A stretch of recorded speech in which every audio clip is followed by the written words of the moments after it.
నాడు దశకంఠుడైనటువంటి రావణాసురుడు బ్రహ్మగారి గురించి బ్రహ్మాండమైనటువంటి తపస్సు చేసి అందరిలాగే ఆయన వరాలు అడిగాడు.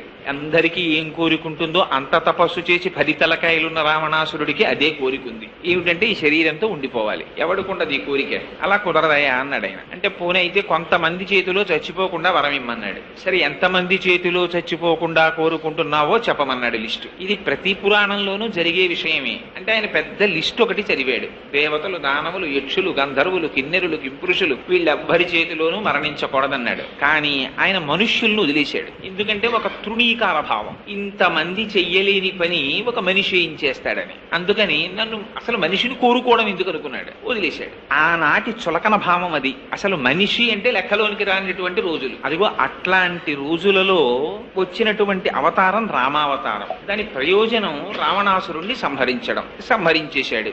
ఇప్పుడు చెప్పుకోవడం ఎందుకు?